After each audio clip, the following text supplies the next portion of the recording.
তোরা কি ভেবেছিস আমাকে মারবি? তোরা কি ভেবেছিস আমাকে মারবি?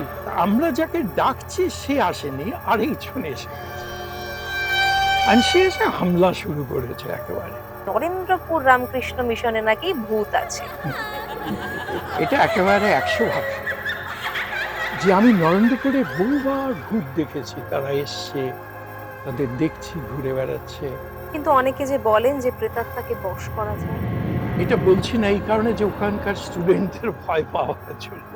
প্রতিটা মানুষ মারা যাওয়ার পরে কি সে ভূত হয়ে যায়? ভূতের একটা হচ্ছে আমরা সবসময় চাই মৃত্যুর পরে যেন আমি বেঁচে থাকি। চলে যেতে কেউ চায় না। ভূতেদেরও হয়তো ইচ্ছে থাকে যে আমি কি ফিরে আসবো না আর আসবো। তাহলে আপনি বলছেন যেখানে আমাদের ভাবনাটা গিয়ে শেষ হয়ে যাবে সেখান থেকে ভূত শুরু হবে? ধরো আমার হাতটা অ্যাক্সিডেন্টে এটা কেটে গেল, ইমিডিয়েটলি তুমি আমাকে ছবি তুললো, দেখবে আমার হাতটা যে আছে তার একটা রূপরেখা স্পষ্ট দেখা যাচ্ছে। বিজ্ঞান নানাভাবে পেনিট্রেট করার চেষ্টা করছে যে এর ভয়েস কি ধরা যায়, এর ছবিটা কি পাওয়া যায়, কিন্তু সলিড কিছু প্রমাণ কিন্তু কারোর হাতে নেই। ভূত কিন্তু ডাইনোসর নয় যে বিলুপ্ত হয়ে যাবে। মানুষ যতদিন থাকবে ভূতও থাকবে।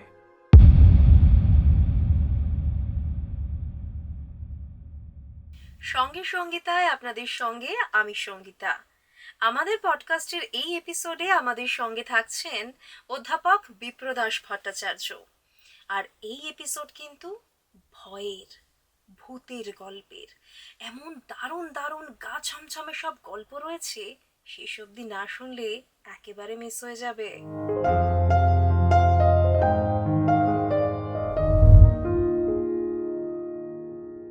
আজকে কিন্তু শুধু আড্ডা, কারণ আমরা ভূতের গল্প শুনবো আপনার কাছে। কারণ আমি এর আগেও আপনার কাছে ভূতের গল্প শুনেছি, তাই মনে হলো যে আপনাকে একবার পডকাস্টে আনতেই হবে। কেননা আমার দর্শকরা যারা রয়েছেন তাদের এই মজাদার গল্পগুলো থেকে বঞ্চিত করা যায় না। আপনি নরেন্দ্রপুর রামকৃষ্ণ মিশনে অনেকদিন শিক্ষকতা করেছেন, এবং আমরা কিন্তু জানি, মানে অনেক কাহিনী শুনেছি যে নরেন্দ্রপুর রামকৃষ্ণ মিশনে নাকি ভূত আছে। এটা একেবারে 100 ভাগ সত্যি। আমি কিন্তু এটা বলছি না এই কারণে যে ওখানকার স্টুডেন্টদের ভয় পাওয়ার জন্য। ওই জায়গাটা পুরোটাই কবর ছিল, সেই কবরের উপরে ওখানে ওই বাড়ি, ওখানে ওই বিরাট ইয়ে। যিনি এটা তৈরি করেছিলেন তার নাম হচ্ছে লোকেশ্বরানন্দজি মহারাজ, যিনি গোলপার্ক ইনস্টিটিউটের পরে সেক্রেটারি হয়েছিলেন। উনি বহুবার বলেছেন এবং লিখিয়েছেন যে আমি নরেন্দ্রপুরে বহুবার ভূত দেখেছি, তারা এসছে, তাদের দেখছি ঘুরে বেড়াচ্ছে। এমনকি এই যে অমরেন্দ্র সেনগুপ্তের কথা বললাম, যিনি হিন্দু স্কুলে হেডমাস্টার ছিলেন, তারপরে রিটায়ার করার আগে নরেন্দ্রপুরে জয়েন করেন, উনি একদিন আমাকে বলছেন আমি দুপুর বেলায় পরীক্ষার হলে গার্ড দিচ্ছি, অ্যাসেম্বলি হল। উনি হঠাৎ কিছুক্ষণ পরে দেখলাম আমার পেছন দিয়ে ঘোরাফেরা করছেন। তারপরে কিছুক্ষণ পরে আমাকে বললেন, বিপ্র তুমি ঠিক আছো তো? আমি বললাম হ্যাঁ স্যার ঠিক আছে। তো বলছে তোমার পেছনে ওই যে ছেলেটা ওই যে পরীক্ষা দিচ্ছে, ওর ওখানে গিয়ে দেখলাম একটা প্রেতাত্মা এসে হাত দুটোকে এরম করে টেবিলের উপরে রেখে যেন কিছু দেখছে। তাই ভাবলাম যে ছেলেটার উপরে যদি কোনো ক্ষতি করে, আমি তার চারপাশ দিয়ে যেতে লাগলাম, তার চারপাশ দিয়ে ঘুরতে লাগলাম যাতে নয়। কত বড় সাহস ভদ্রলোকের! বহু ইয়ে করেছেন। আরেকবার রাত্রিবেলায় যখন ফিরে আসছি তখন 9:30, তখন কুচবিহারের হেডমাস্টার সাহেব আছেন, তিনিও তখন নরেন্দ্রপুরে পড়ান। আমরা তিনজনে ফিরছি, হঠাৎ দেখলাম উনি ঘুরছেন, পিছিয়ে যাচ্ছেন। হ্যাঁ অমরেন্দ্রবাবু পরের দিন যখন এলেন আমাকে বললেন, বিপ্র তোমাকে নিয়ে কাল চিন্তায় ছিলাম, তবে চিন্তাটা চলে গেছিল। আমি বললাম কেন? বলে আমি দেখলাম তুমি আর নিখিল বাবু যখন কথা বলছো তোমার গা ঘেঁষে একটি সাদা প্রেতাত্মা দাঁড়িয়েছিল। তারপরে দেখলাম যে he is a guardian Angel. এই ব্যাপারটা ঠিক কি? হ্যাঁ এই ব্যাপারটা কি, যে গার্ডিয়ান এঞ্জেল মানে হচ্ছে There are some spirits who are always ready to protect you from any kind of danger. যে কোনো বিপদ থেকে ওরা রক্ষা করার জন্য তোমাকে দাঁড়িয়ে আছে। ভূতকে কিন্তু কখনোই আমরা ডাইনোসরের মতো পৃথিবী থেকে চলে যাবে এই গ্যারান্টিও কেউ দিতে পারবে না। মানুষ যতদিন আছে ভূতও থাকবে। অতএব ভূতের ভবিষ্যৎ খুব উজ্জ্বল। এখন যদি তুমি প্রশ্ন করো যে আচ্ছা ভূতের বর্তমান কি, আমি বলবো ভূতের বর্তমান ভীষণ ভীষণ ভালো। তুমি দেখো না শারদীয়া সংখ্যায় কত অজস্র ভূতের গল্প। অতএব ভূতের যেমন ভবিষ্যৎ উজ্জ্বল, ভূতের বর্তমানও ভীষণ ভালো। বর্তমান ভালো এই কারণে যে ভূতের বইয়ের বিক্রি কিন্তু কমেনি, ভূতের চাহিদারও কিছু কমেনি। অ্যাকচুয়ালি আমি যদি বলি, দেখুন আমরা যখন ছোট ছিলাম, একদম ছোটবেলায় আমাদের ধরুন খাওয়া দাওয়া করছি না, মা ভয় দেখাতেন, ওই যে বাইরে দেখছিস তো ছায়াটা দেখা যাচ্ছে, না খেলে কিন্তু এসে ধরবে। হুম। এইভাবেই কি ধীরে ধীরে আমাদের মধ্যে ভূতটা ঢুকে যায়? ভূতের ভয়, অন্ধকার দেখলে ভয়, এটা কি ছোটবেলা থেকে আমরা পরিবার থেকেই পাই? কিছুটা হয়তো, কিন্তু মা কিন্তু জানেন যে কাজটা কিভাবে করিয়ে নিতে হবে। অর্থাৎ ওনার উপরে দায়িত্ব ভাত খাওয়ানো। অতএব ভাতটা ওকে যে কোনো ভাবে ভূত টুত দেখিয়ে ওটা বলা করা হবে। আমার মা যেমন আমাকে কাক দেখিয়ে বলে ওই কাকটা কিন্তু খেয়ে যাবে, তুই কিন্তু খেয়ে নে চট করে। আমরা জানি যে ভূতের সঙ্গে কাকের একটা খুব যোগাযোগ আছে। শুধু কাক নয়, কুকুরও তো বটে। বলো, তুমি বলো কি দেখেছো, তোমার অভিজ্ঞতা আমাকে বলো। আমার মানে এটা একটুখানি অদ্ভুত অভিজ্ঞতা। মানে আমার খুব প্রিয়জন বিয়োগ হয়েছে কিছুদিন আগেই, ধরুন কয়েক মাস আগে আমার পিসি মারা গেছেন। তো যেদিন ভোরে এই ঘটনাটা ঘটলো, বাইরে অদ্ভুত একটা ভোরবেলায় কা কা করে কাক ডাকছে আর কুকুর কাঁদছে, এটা যেমন একটা দেখলাম, তারপরে এই খবরটা পেলাম। এই একই রকম ঘটনা ঘটেছিল আজ থেকে মোটামুটি ধরুন মানে অনেক বছর, আমি ক্লাস 2 তে পড়ি তখন। আমার সেজো মামা উনি মারা গিয়েছিলেন, মঙ্গলবার ছিল, 2 তারিখ ছিল, মনে আছে আমার এইটুকু। অনেক ছোট ছিলাম তখন। ভোরবেলায় দূরে কোথাও কুকুর কাঁদছে, কাঁদছে মানে কয়েকটা কুকুর মিলে কাঁদছে। মা বললেন যে কি জানি কার ক্ষতি হয়ে গেল, কিন্তু সে ক্ষতি যে আমাদের ঘরেই হলো আমরা বুঝতে পারিনি। ধরুন প্রায় ঘন্টাখানেক বাদে খবর এলো, এক্স্যাক্টলি ওই সময়টাতেই যে সময় ওই কুকুরগুলো কাঁদছিল, সেই সময় আমার মামা মারা গিয়েছেন। কিভাবে, মানে এগুলো কিভাবে আমরা এক্সপ্লেন করব? দেখো, কাক যেটা, কাককে আমরা ইংরেজিতে বলি স্ক্যাভেঞ্জার। স্ক্যাভেঞ্জার মানে হচ্ছে কি, ময়লা যেখানে পড়ে থাকে সেখান থেকে তুলে তুলে ময়লাটা খায়। আবার কাককে আমরা দেখেছি যুদ্ধক্ষেত্রে। যুদ্ধক্ষেত্রে কেন দেখেছি? যে মৃতদেহ পড়ে থাকে, সেখান থেকে তাদের মাংসটা গুবলে গুবলে খায়। অর্থাৎ কাকের সঙ্গে আমাদের একটা বীভৎস রস জড়িয়ে আছে। এটা কোকিলের সঙ্গে কখনো নয়। কেন নয়? যে কাক কিন্তু আমরা সবসময় ভাবি যে কর্কশ গলা, কণ্ঠস্বর, দেখতে কেমন একটা কুৎসিত। অতএব কাক হচ্ছে Messenger of death, Messenger of any bad things of our life. যার জন্য তুমি আশ্চর্য হবে, যখন আমরা কাকের কথা বলি যে গ্রুপ, একটা গ্রুপ, একদল কাক আছে, আমরা তখন বলি a murder of crows. Murder, MURDER, a murder of crows. আবার র্যাভিন যখন কথাটা বলি, আমরা যেটা বাংলায় বলি দাঁড় দাঁড়কাক, কাক। দাঁড়কাকের ক্ষেত্রে বলি আমরা, তুমি আরো শুনলে অবাক হবে, এ কনস্পিরেসি অফ র্যাভেন্স। অর্থাৎ ওরা ষড়যন্ত্র করছে কাকেরা। এটা কিন্তু আমাদের ধারণা ওদের উপরে আমরা চাপিয়ে দিচ্ছি। ও বেচারীদের কোনো দোষ নেই, কিন্তু তাই বলে কি তাহলে এরা কি করে জানে, এরা কি করে মৃত্যুর খবরগুলো দেয়? ওরা ফিল করতে পারে কোনোভাবে। Right, exactly. ওরা ফিল করতে পারে, কুকুর যেমন ফিল করতে পারে, যার জন্য একটা প্রলংড চিৎকার করে, এবং সে চিৎকারের মধ্যে একটা বেদনা স্পষ্টভাবে ফুটে ওঠে। একেবারে মানে কাঁদছে, বোঝা যায় যে কাঁদছে, দুঃখে কাঁদছে। দুঃখে কাঁদছে। আমি একবার বাস স্ট্যান্ডে দাঁড়িয়ে আছি বাস ধরবো বলে, হঠাৎ দেখি আমার মাথার উপরে একটা কাক ইলেকট্রিক তারের উপরে বসে ডেকেই যাচ্ছে, ডেকেই যাচ্ছে। আমার খুব মনটা খারাপ হলো যে কে গেল, কোনো খারাপ খবর শুনবো। যখন আমি গেলাম, নরেন্দ্রপুরে নামলাম, তখন শুনলাম যে নরেন্দ্রপুরের যিনি লাইব্রেরিতে কাজ করতেন, ভদ্রলোক আমাকে খুবই ভালোবাসতেন। বিবেক নাম আমার যতদূর এখন মনে পড়ছে।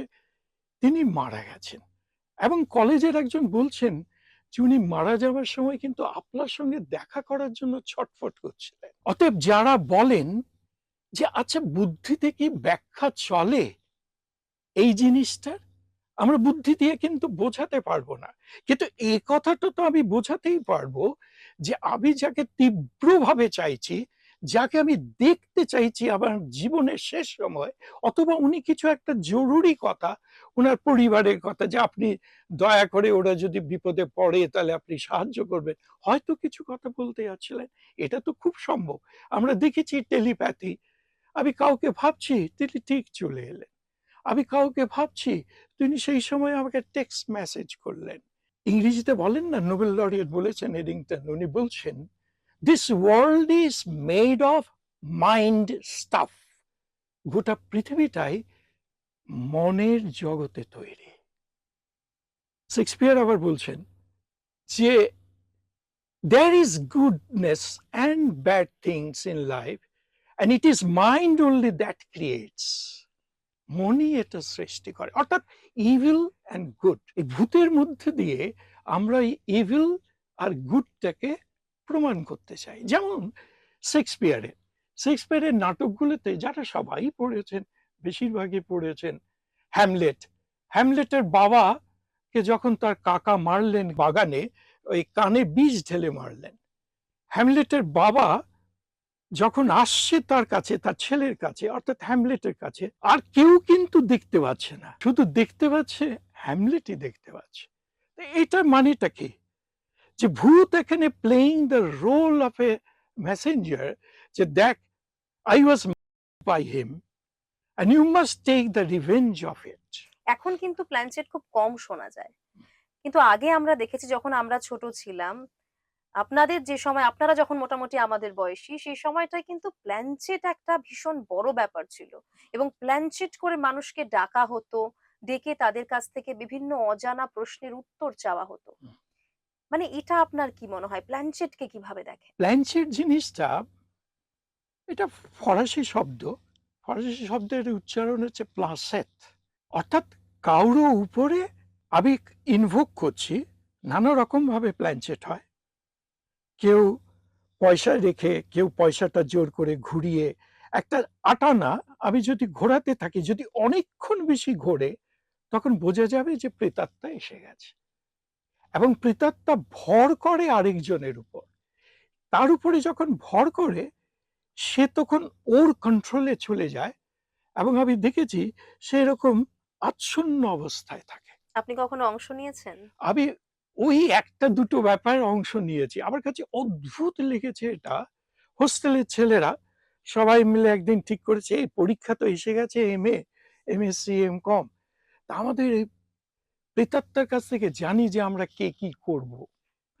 তো সেই প্রেতাত্মা এসেছে, তা আমরা যাকে ডাকছি সে আসেনি, আরেকজন এসে গেছে, আর সে এসে হামলা শুরু করেছে একেবারে।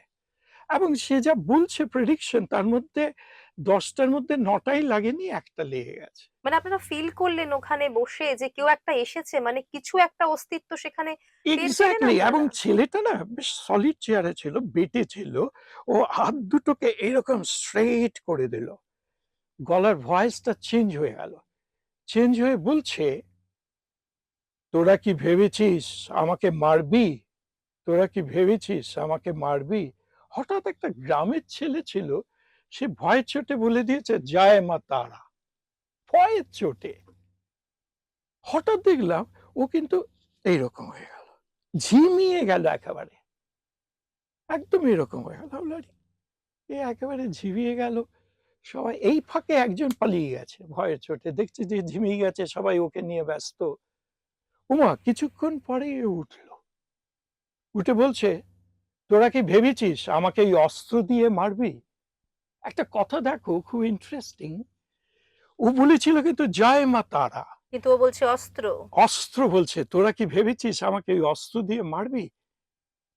ও তখন, হ্যাঁ, ছেলেটা ভয় আবার বলে দিয়েছে জয় মা তারা, আবার সে ঝিমিয়ে ঝিমিয়ে গেছে। এখন সবাই খুব ভয় পেয়ে গেছে যে এটা কি করে হয়, এ আমরা বাঁচবো কি করে, বিকজ নোবডি নোজ, কেউ জানে না যে how we can escape and how we can find that escape route, পালাবার রাস্তাটা কোথায় পাবো, এইরকম একটা অবস্থা, মানে এত খারাপ অবস্থা। এই ফাঁকে একটা ছেলে হোস্টেলের উপরে চলে গেছে, এটা হোস্টেলে হচ্ছিল, হোস্টেলের উপরে চলে গেছে, চলে গিয়ে শুয়ে আছে। উমা ও কিছুক্ষণ পরে উঠে বলছে, তুই এই ওই ইয়ে ছিল, সোমনাথ ছিল, সোমনাথটা কোথায় গেল দেখতো, ও পালিয়েছে। এইবার গ্রামের ছেলেটা যখন ও আবার উঠেছে এরকম করে, তোরা কি ভেবেছিস আমাকে মারবি? ও বলেছে, আমার কাছে না, গ্রামের ছেলে তো, সরল ছেলে, আমার কাছে না চিড়ে এনেছি আর গুড় এনেছি, আপনি কি চিড়ে গুড় খাবেন? ও প্রচন্ড রেগে গেছে, মানে সমস্ত ভাবছে বোধহয় ইয়ার কি হচ্ছে। দেখো, ভূত, তাহলে তার অভিমান রয়েছে, তার রাগ রয়েছে, ভূতেরও ভয় আছে। ভূতের ভয় হচ্ছে যে ও আমাকে তাড়িয়ে দেবে। শ্রীরামকৃষ্ণদেবের যেমন জীবনে হয়েছিল, শ্রীরামকৃষ্ণদেব একটা বাড়িতে গেছেন, তো সেইখানে যাওয়ার পরে দেখছেন যে ওইরকম ধূপধাপ ধূপধাপ আওয়াজ, কে যেন যাচ্ছে, এটাকে ইংরেজিতে বলে পোল্টার গাইস্ট। অর্থাৎ যেসব ভূতেরা বা প্রেতাত্মারা আছে, ওরা ক্ষতি করবে না, কিন্তু কিন্তু ওরা একটা নিজেদের মধ্যে দুষ্টুমি ওইগুলো করবে, আওয়াজ করবে, এ করবে, ক্ষতি করবে না। তো রামকৃষ্ণ তো দেখলেন যে ওরা খুব কষ্ট হচ্ছে, তুমি আবার এসছে কালো এখানে, তুমি চলে যাও না। রামকৃষ্ণদেব ওখান থেকে চলে গেলেন।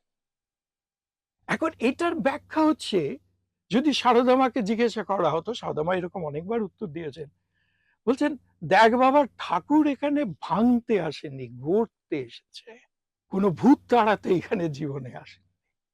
অর্থাৎ ভয় কিন্তু সবাই পায়, ভয়ের মধ্যেই থাকতে হয়।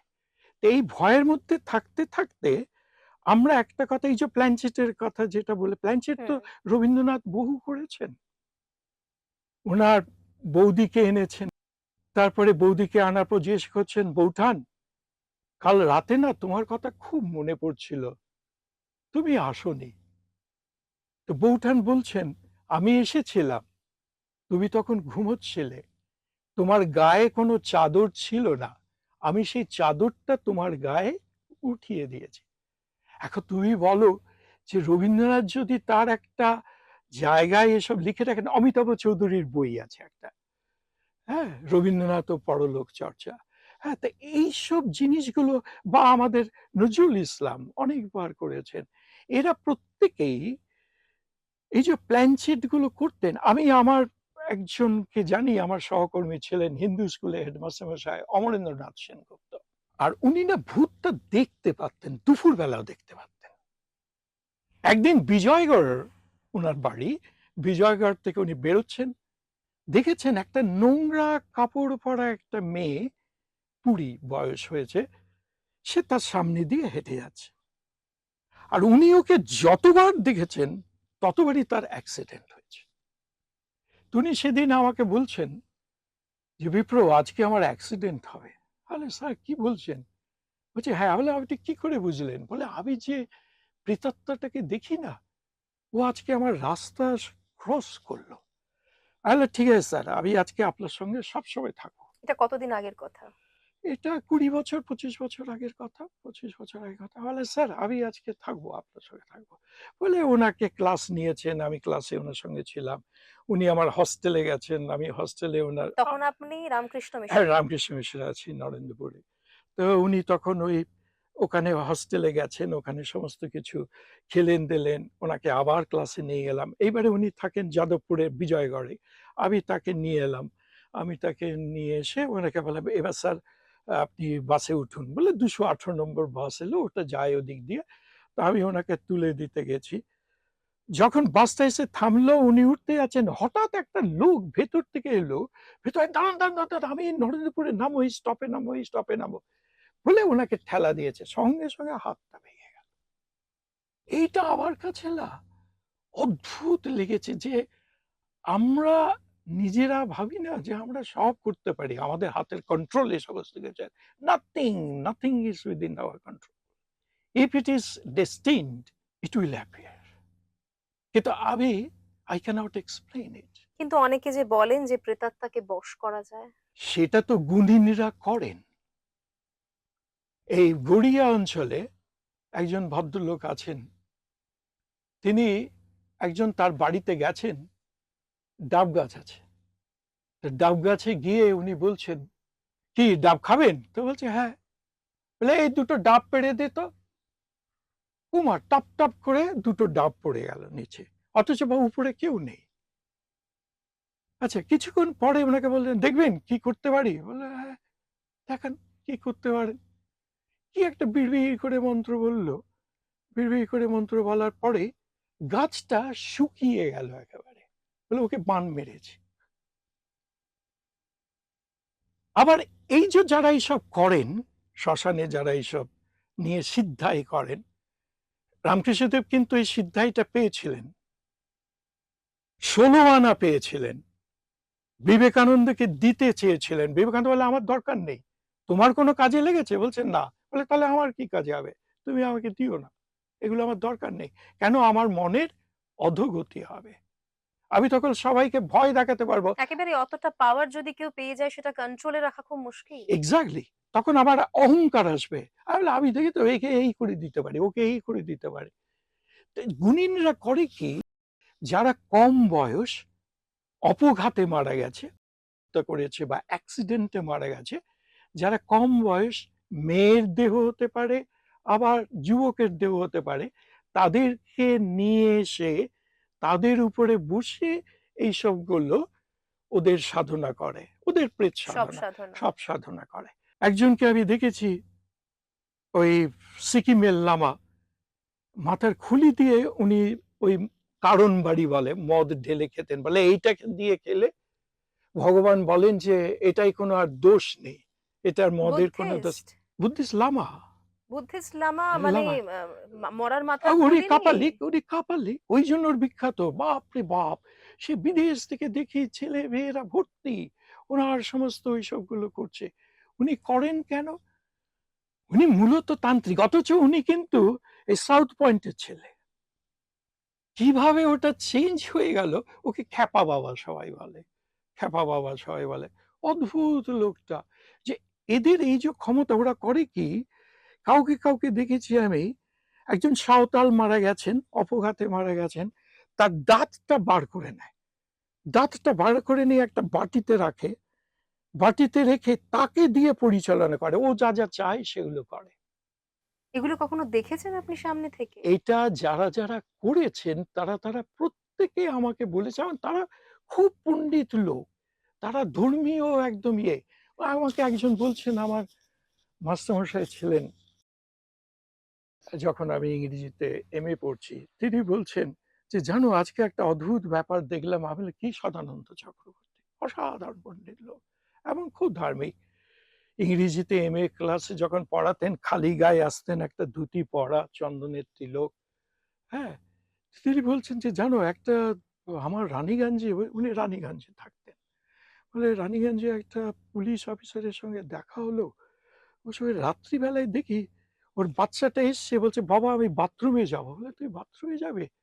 আচ্ছা আমি ঠিক করছি, তুই বাথরুমে যাবে, এই ওকে নিয়ে যা তো। উনি বলছেন যে আমার চোখের সামনে দেখলাম একটা লণ্ঠন আপনা আপনি আসছে, কিন্তু কে লণ্ঠন ধরেছে, কে নিয়ে যাচ্ছে, আমি কাউকে দেখতে পাইনি। কিন্তু লণ্ঠনটা নিয়ে গেল, ওকে বাথরুম করালো, আবার লণ্ঠনটা ওকে ঘরে পৌঁছে দিল, চলে গেল।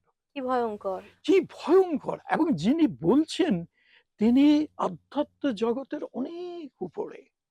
তার এইসব ভুল কথা বলার, মিথ্যে কথা বলার, প্রচার করার কোনো কারণ নেই এবং তাকে অবিশ্বাস করারও কোনো কারণ নেই।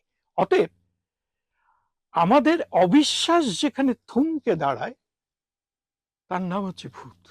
তাহলে আপনি বলছেন যেখানে আমাদের ভাবনাটা গিয়ে শেষ হয়ে যাবে সেখান থেকে ভূত শুরু হবে? ভূতের একটা হচ্ছে আমরা সবসময় চাই মৃত্যুর পরে যেন আমি বেঁচে থাকি, চলে যেতে কেউ চায় না। চলে যেতে কেউ চায় না। অর্থাৎ I start to believe in after life, পরবর্তী জীবনে।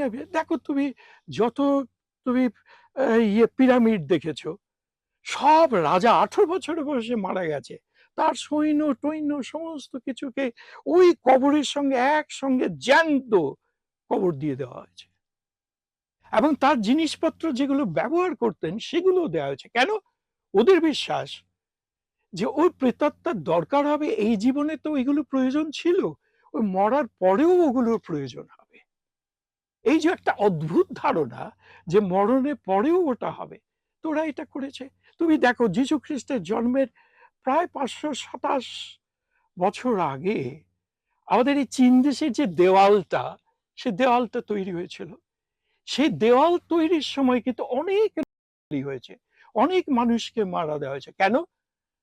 বুঝে প্রেতাত্মারা সব দেখবে, তাহলে এটা দীর্ঘস্থায়ী হবে। মানে সত্যি তারা প্রোটেক্ট করবে। Exactly. So how will you explain this? এবং সেইভাবে করেছে, বহু এইরকম মানুষকে এরকম ভাবে ওইখানে মেরে ঢুকিয়ে দেওয়া আছে। এমনকি যে রাজা যিনি এটা তৈরি করেছিলেন তার যে স্ত্রীরা ছিল, যেসব স্ত্রীদের সন্তান হয়নি তাদেরকে আগে জ্যান্ত ওই কবরে রাখা হয়েছে। আমরা যখন মারা যাই, হুম। প্রতিটা মানুষ মারা যাওয়ার পরে কি সে ভূত হয়ে যায়? কেউ ভাববে যে আমি মারা যাওয়ার পর এই পৃথিবীতে আমি আর জন্মাবো না, আমার আর এই পৃথিবীটা ভালো লাগছে না, আমি মুক্ত হয়ে যাব, আমি ঈশ্বরের পায়ে আমার জীবনটা বিসর্জন দেব। আমি এই জন্য বলছিলাম যে ভূতেদেরও হয়তো ইচ্ছে থাকে যে আমি কি ফিরে আসবো না আর আসবো না। এখন ভূত হয়ে যাওয়া মানে কি? যে আমার যে আফটার লাইফটা আছে সেটাকে আমি একটু দূরে সরিয়ে রেখে দেখা। রবীন্দ্রনাথ যেমন বলছেন হচ্ছে, আমি আজকে প্ল্যানচেট করেছিলাম, প্ল্যানচেট করার পরে দেখছি আমার বাবা স্বর্গ থেকে নেমে আসছেন, নেমে এসে দেখছি আমাকে লণ্ঠন হাতে বাবা এসেছেন, বাবা এসে বলছেন, রবি তুই এসেছিস, আয়, আমি তোর জন্য অপেক্ষা করছিলাম। বলে তারপরে রবীন্দ্রনাথকে উনি নিয়ে গেলেন একটা জায়গায়, লণ্ঠন করে নিয়ে গেলেন। বলে এতদিনে বুঝলাম পৃথিবীতে আমি লিখেছি যে বৈতরণী পার, অর্থাৎ তরণী ছাড়া, কোনো কর্ণধার ছাড়া আমি এই ভবতরণীটা পার হলাম, এই ভব নদীটা পার হলাম। রূপকথার গল্প, পরী আসে, হুম, ফেয়ারি গডমাদার রয়েছে, হুম। আহ, যেগুলো আপনি বলছেন মানে এগুলো সত্যি? দেখো, বিজ্ঞান কিন্তু এটাকে এখনো পর্যন্ত সমর্থন করেনি। বিজ্ঞানের প্রচন্ড আগ্রহ আছে এবং এই নিয়ে রিসার্চ হচ্ছে, সাংঘাতিক রিসার্চ হচ্ছে আমেরিকা, ইংল্যান্ড আরো অন্যান্য দেশে। আমেরিকায় সবচেয়ে বেশি হয় এটা সিয়াটেলে। সিয়াটেলে একটা বিরাট ইউনিভার্সিটি আছে, সেখানে কাজই হয় এই প্যারানর্মাল অ্যাক্টিভিটি। অ্যাক্টিভিটি গুলোকে ধর কাছে। ওরা করে কি, ওরা এইরকম ইয়ে দিয়ে, এই সমস্ত টেপ রেকর্ডারে, এমনি রেকর্ডারে ওরা ছবি তুলতে চায়, ওর কথাগুলো ধরতে চায়, সাউন্ড ধরতে চায়, ক্যামেরায় ছবি তুলতে চায়। ফ্রিকোয়েন্সিটাও ওরা দেখে। এক্স্যাক্টলি। এবং প্রথম রাশিয়ানরা তৈরি করেছিল একটা ক্যামেরা, সেটাকে বলে কির্লিয়ান ফটোগ্রাফি। কির্লিয়ান ফটোগ্রাফি মনে হচ্ছে, ধরো আমার হাতটা অ্যাক্সিডেন্টে এটা কেটে গেল, ইমিডিয়েটলি তুমি আমাকে ছবি তোলো, দেখবে আমার হাতটা যে আছে তার একটা রূপরেখা স্পষ্ট দেখা যাচ্ছে। But it is not there, it has been severed, it is lying just few feet away from me. কিন্তু ওই একটা পরিষ্কার এরকম দেখা যাচ্ছে। রাশিয়ানরা আবার দেখিয়েছিলেন একটা পাতা, গাছের পাতা ছিঁড়লেন, গাছের পাতা ছিঁড়ে দেখলেন যে গাছের যে অংশটুকু ছেড়ে আছে তারপরে সেই অংশটুকুতেই একটা নীল রঙের আবছা আলো রয়েছে। দ্যাট মিনস ইট ওয়াজ দেয়ার। তাহলে আপনি বলতে চাইছেন যে গাছেরও আত্মা হয়? অবশ্যই গাছেরও আত্মা হয়। আমি অজস্র বই পড়েছি, অজস্র ঘটনা দেখেছি যে গাছেরও আত্মা হয়। আনন্দময়ী মা একবার তার ভক্তদের নিয়ে যাচ্ছেন রেড রোড দিয়ে, উনি দূরে যাচ্ছেন, তার সঙ্গে যাচ্ছেন একজন খুব বড় ইংল্যান্ডের ব্যারিস্টার, তার নাম অনিল গাঙ্গুলি। উনি থাকেন এই আমাদের ইয়েতে বালিগঞ্জের আগে এই গড়িয়াহাটে, বিরাট বড় বাড়ি ওদের। তাদের বাড়িতে নেতাজি সুভাষ বসু যেতেন। তা ওইখানে ওই ভদ্রলোক বলছেন, মা দেখলাম হঠাৎ বললেন, উনিই বলছেন আমাকে, হচ্ছে আমি দেখলাম আমরা কয়েকজন ছিলাম, মা হঠাৎ বলে এই গাড়ি থামা, গাড়ি থামা, গাড়ি থামা, এই গাছটা দাঁড়াও। তারপরে উনি বলছে একটা ঘোরের মধ্যে এগিয়ে গেলেন, ঘোরের মধ্যে এগিয়ে গিয়ে ওই আমাদের ময়দানের একটা গাছকে এরকম করে জড়িয়ে ধরলেন, আর জড়িয়ে ধরে কি আদর করছেন, বিড়বিড় করছেন আর আদর করছেন। যাই হোক, তোরা অবাক হয়ে দেখলো। তারপরে আস্তে আস্তে উনিকে ফিরে এলো। ওটা যখন 4-5 দিন পরে ফিরছে, তখন দেখছে গাছটা উপড়ে পড়ে আছে, গাছটা একেবারে মারা গেছে। তখন এই অনিল বাবু মার সঙ্গে খুবই ঘনিষ্ঠ ছিলেন, বলছে মা তুমি কিরকম মা গো, তুমি গাছটাকে জড়িয়ে ধরলে আর গাছটা পড়ে গেল, মরে গেল, এটা কিরকম?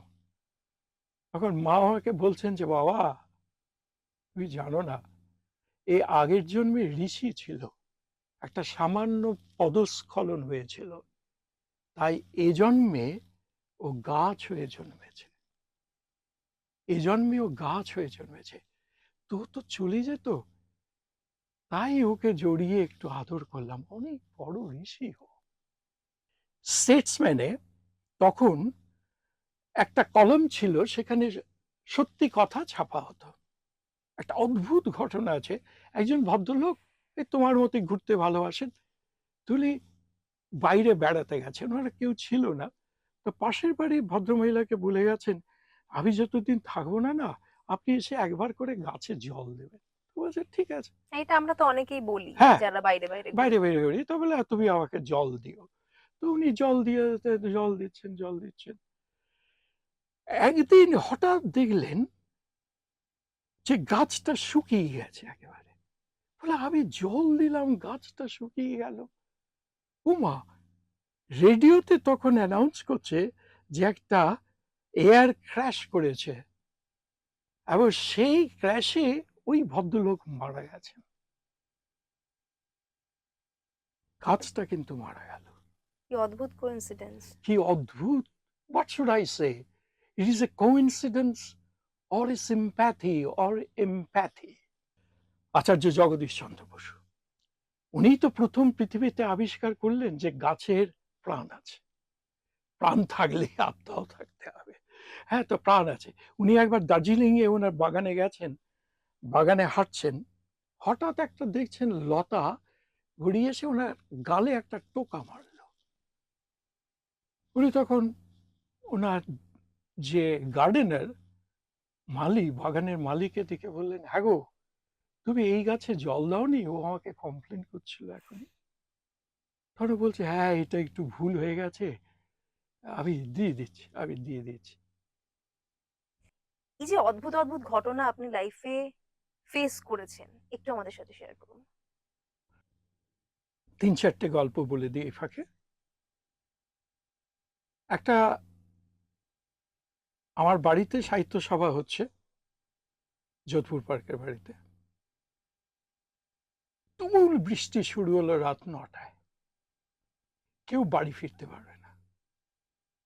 তখন আমি প্রস্তাব দিলাম যে দেখুন এখন তার বাড়ি যাওয়া যাবে না, কোনো বাস পাস পাবেন না, আপনাদের জীবনে কিছু ঘটেছে এইরকম ভৌতিক যদি কোনো অভিজ্ঞতা থেকে থাকে আপনারা বলুন। তো ওখানে দুর্গাদাস চট্টোপাধ্যায় বলে একজন ভদ্রলোক ছিলেন, অদ্ভুত একটা ঘটনা বললেন। ওনার তেলের ট্যাঙ্কার আছে দুটো। উনি তেলের ট্যাঙ্কার নিয়ে একটা নিয়ে উনি যাচ্ছেন হাইওয়ে দিয়ে। হঠাৎ দেখছেন রাস্তার মাঝখানে কলেজের ছেলে মেয়েরা এরকম বয়সী সবাই করে তুমুল নাচ নাচছে, হই হুল্লোড় করে গেঞ্জি খুলে জামা খুলে নাচছে, যেন পাগল হয়ে গেছে, যেন কোথাও জিতেছে। এখন সে ড্রাইভার ছিল, পাঞ্জাবি ড্রাইভার ছিল, সে না নার্ভাস হয়ে গেছে। একদম সামনে ওরা তুমুল নাচে, উনি করেছে কি ওদের উপর দিয়ে চালিয়ে দিয়েছে, এবং ও পরিষ্কার বুঝতে পারছে প্রত্যেকটা ছেলে মেয়ে মারা গেছে, আর সে দরদর করে ঘামছে। ও তখন হাইওয়েতে প্রচুর ধাবা থাকে, কিছুটা দূরে গিয়ে ধাবাতে ও বসে পড়েছে, সে দড়ির ইয়েতে বসে পড়েছে, বসে পড়ে আর ঘামছে, দুজনেই ঘামছে। এখন দুর্গাদাস বাবু হচ্ছেন মালিক, আর ইয়ে যাচ্ছেন, ওরা চুপচাপ বসে আছে, কেউ কারোর দিকে কথা বলছে না, কারণ এতগুলো বাচ্চা এরকম ভাবে মেরে ফেললো, কন্ট্রোল করতে পারলো না ব্রেকটাকে, যেটা হয় ফুল স্পিডে গাড়ি চালালে, আর রাত্রিবেলা তখন মাঝরাত। উনি বলছেন যে আমরা তখন ঘাবে ইয়ে করছি, ঠিক 20-25 মিনিট পরে আরেকটা গাড়ি এরকম ঢুকলো, ঢুকে ওদের পাশে বসলো, আর ড্রাইভারটা দরদর করে ঘামছে। উনিও ওটা ফেস করে এলেন। এক্স্যাক্টলি, উনিও ওরকম ছেলে মেয়েদের দেখলেন, উনিও মনে করলেন যে ওদেরকে পিষে দিয়ে চলে এসছে। উনি বলছেন যে আমার জীবনের নিজের চোখে দেখা এই ঘটনা, এবং পরপর দুটো ট্রাক একই ফিলিং হয়েছে যে এটা কিভাবে হলো, এবং কোনো আনসার নেই ওদের, কোনো খবর নেই কোথাও কোনো পত্রিকায় যে এটা কখনো হয়েছে। উনি বলছেন যে আমি একবার শিয়ালদা স্টেশনে উঠেছি, গাড়িতে চেপেছি, ট্রেনে চেপে জানালার পাশে বেশ গুছিয়ে গাছিয়ে বসেছি, হঠাৎ আমি আমার কানে দেখছি, শুনতে পাচ্ছি একজন মহিলা কণ্ঠস্বর, তুই নেমে যা, তুই নেমে যা, এই গাড়ির বিপদ হবে, তুই নেমে যা। বলছে তাহলে কি কিছু আজে বাজে কেউ আমার কানে এরকম বলছে, বলে উনি নেমে গেলেন, আবার গাড়ি থেকে নেমে গিয়ে দেখলেন না কেউ তো নেই, আবার উঠে এলেন, উঠে এসে বললেন, আবার বলছে তুই নেমে যা, তুই নেমে যা। বলছে আমি আর থাকতে পারলাম না, নেমে গেলাম। বলে আমি ওখান থেকে নেমে গিয়ে স্টেশনের বাইরে পা রেখেছি, ঠিক সেই মুহূর্তে সেই ট্রেনটাতে বিশাল বিস্ফোরণ হলো। আমি যে গার্ডিয়ান এঞ্জেলের কথা বলছিলাম, এটা সেটাই। এটা সেটাই। এই ভদ্রলোককে বহুবার ওর মৃত্যু যখন হবে হবে হবে হবে, ঠিক সেই কিনারা থেকে একে তুলেছে, কিন্তু ও জানে না কে করছে এটা, কেনই বা করছে এটাও জানে না। অর্থাৎ এই যে প্যারাসাইকোলজি, হ্যাঁ, এর সঙ্গে জন্মান্তরবাদ জড়িয়ে যেতে পারে। তারাপীঠের সে একজন আমাদের সঙ্গে পড়তো, সে বলল চল আমাদের বাড়িতে থাকবি। তা আমি মামা খ্যাপার বাড়িতে ছিলাম, মাটির বাড়ির দোতলা, সেখানে ওকে জিজ্ঞাসা করলাম যে আচ্ছা এখানে কি এখন বড় সাধক আছে? বলে হ্যাঁ আছে, এখানে থাকেন না উনি, তারকেশ্বরের ওদিকে শ্মশানে একটা থাকেন। তার সঙ্গে আমি দেখা করতে গেছিলাম। ওরে বাপ রে বাপ, সেই সাধকের ৩০০টা কুকুর আছে, বাঘের মতো। কুকুরের সাথে আত্মার কোনো সম্পর্ক আছে? অবশ্যই। আমি জিজ্ঞাসা করেছিলাম যে আচ্ছা এত কুকুর কেন রে এখানে? ওকে জিজ্ঞাসা করলাম, বলছে আমি বাবাকে একবার জিজ্ঞাসা করেছিলাম, বাবা বললেন এরা সব পদস্খলন হয়েছে, সন্ন্যাসী ছিল, এ জন্মে আবার কুকুর হয়ে জ্বলবেছে, পরের জন্মে। ওদের জন্য বিরাট বিরাট কড়াইতে রোজ রান্না হয়। আশ্চর্য ব্যাপার, একটি ছেলে তার ক্লাস 8-এ পড়ে, ওর বাবা কোনো কারণে কোথাও কাজ করতেন যেখানে রোববারে ছুটি পেতেন না, তো মহারাজদের বলে উনি স্পেশাল ছুটি পেয়েছেন, সেই স্পেশাল ছুটিটা পেয়েছেন, বৃহস্পতিবার। তো বৃহস্পতিবারে উনি আসতেন ছেলেটার সঙ্গে দেখা করতেন। আমি তখন ওই হোস্টেলে আছি। তারপরে ওর বাবা একদিন হঠাৎ এলেন, এসে বললেন যে ওর দাদু মারা গেছে, তা আমি একটু আমার ছেলেটাকে নিয়ে যেতে চাই। মহারাজা বলছেন ঠিক আছে, দিয়ে যাবেন, ও যখন কাজ হয়ে যাবে দিয়ে যাবেন। বলে ঠিক আছে গেছে। ও দাদুর ওখানে গিয়ে মন্ত্রতন্ত্র পড়েছে, মানে গীতার পাঠ করেছে, তারপরে নিয়ে গেছে ওর বাবা শ্মশানে নিয়ে গিয়ে। ও কিন্তু ঘরেই ছিল, শ্মশানে নিয়ে গেছে, দাহটাও হয়েছে। এবার ওর বাবা ফিরে এসেছেন, ফিরে এসে ঘরে এসে না বসে বসে ওনার হার্ট অ্যাটাক হয়ে মারা গেছে। কি আশ্চর্য ব্যাপার! বাবাও মারা গেছেন, এই মাত্র নিজের বাবাকে পুড়িয়ে হলো, ওর দাদুর মারা গেলেন, এবার ছেলেটির বাবাও মারা গেছে। তাকে নিয়ে ছেলেটা এবারে শ্মশানে গেছে, আর এটা একটা biggest trauma in his life. ওর বাবার কাজ টাজ হয়ে গেলে ওর মা ফিরে এসে ওকে দিয়ে গেছেন। হঠাৎ দেখা গেল যে ওখানে স্টাডি হল আছে, ওখানে সবাই বসে পড়াশোনা করে, তো বাথরুম করতে নেমে এসেছে নিচে, টপে আছে, নিচে নেমে এসে বাথরুম করতে গেছে। হঠাৎ চিৎকার করছে জানলার দিকে তাকিয়ে, ওই তো আমার বাবা দাঁড়িয়ে আছে, ওই তো আমার বাবা দাঁড়িয়ে আছে, বাবা আমাকে ডাকছে বলে ও ছুটে জানলার দিকে যাচ্ছে। ওকে তখন আমরা হসপিটালে, বলে আমাকে ছাড়ো, আমাকে ছাড়ো, আমার বাবা আমাকে ডাকছে, বাবা দাঁড়িয়ে আছে। তো ওকে ওই ঘুমের ইঞ্জেকশন ওই হসপিটাল আছে ওখানে সব দেওয়া হলো, ওকে ট্রিটমেন্ট করা হলো। ও যখন চলে এলো, চলে এসে আবার ঠিক হয়ে গেছে, ঠিক আছে, নর্মাল, একেবারে নর্মাল লাইফ। ওমা বৃহস্পতিবারে ও আবার চিৎকার করছে, ওই তো আমার বাবাটা। অন্য কোনো দিন করে না কিন্তু। শুধু বৃহস্পতিবার করেই করছে, যেদিন ওর বাবা আসতো দেখা করতে। রাইট, রাইট, এটা আমার নিজের চোখে দেখা, এটা আমার নিজের চোখে দেখা।